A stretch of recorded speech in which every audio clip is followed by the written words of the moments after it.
నర్సీపట్నం మహాశివరాత్రి పర్వదినాన్ని పురస్కరించుకుని ఉత్తర వాహిని వారాహ నదీ తీరంలో భక్తులకు ఎలాంటి ఇబ్బందులు కలగకుండా అన్ని శాఖల అధికారులు సమన్వయంతో పనిచేయాలని ఆంధ్రప్రదేశ్ శాసనసభ స్పీకర్ చింతకాయల అయ్యన్న పాత్రుడు ఆదేశించారు.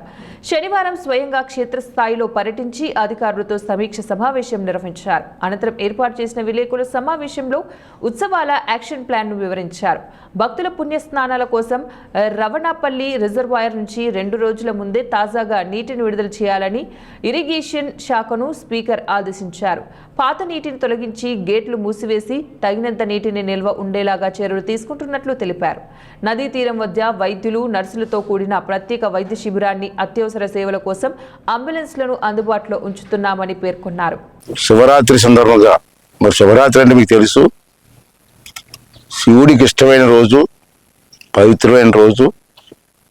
మన హిందువులందరికీ కూడా ఇది ఒక పండగలా చేసుకునే రోజు. ముఖ్యంగా మహిళలు ఎక్కువగా పాల్గొనేటువంటి కార్యక్రమం ఈ కార్యక్రమం. అంచేత మనం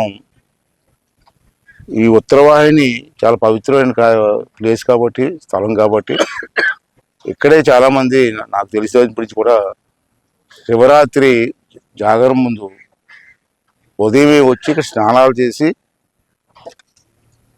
మరి జాగ్రత్తలు చేసి పూజలు చేసుకోవడం మాకు మొదటి నుంచి వచ్చిన ఆనవాయితీ. అంచేత భక్తులు చాలామంది వస్తూ ఉంటారు చాలా ప్రాంతాల నుంచి ఉత్తరవాహినికి. మన